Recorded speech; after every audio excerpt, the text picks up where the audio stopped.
வணக்கம். நான் சத்யவார்ஷா. இந்திய அரசியலமைப்பு ஆலோசகராக பணியாற்றி வருகின்றேன். ஈழத்தமிழ் மக்களுடைய 2ஆம் குடியுரிமை சட்டம் கொண்டு வருவதாக அனைத்திந்திய அண்ணா திராவிட முன்னேற்றக் கழகத்தினுடைய தேர்தல் வாக்குறுதியில் அங்கீகரித்திருக்கின்றார்கள். இது மிகப்பெரிய ஒரு பரிசளிப்பு.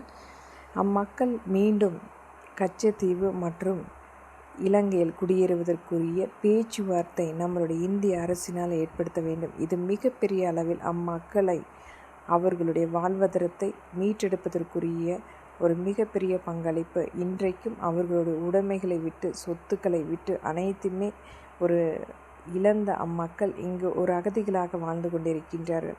மீண்டும் அவர்களுடைய சொந்த அந்த ஊரில் வாழும் பொழுது அவர்களுடைய அந்த சொத்துரிமை மீட்டெடுக்கப்படும். ஒரு இயல்பான வாழ்வாதாரத்தை அவர்களும் வாழ்வார்கள் என்ற நம்பிக்கையோடு இந்த பதிவை நான் முடிக்கின்றேன்.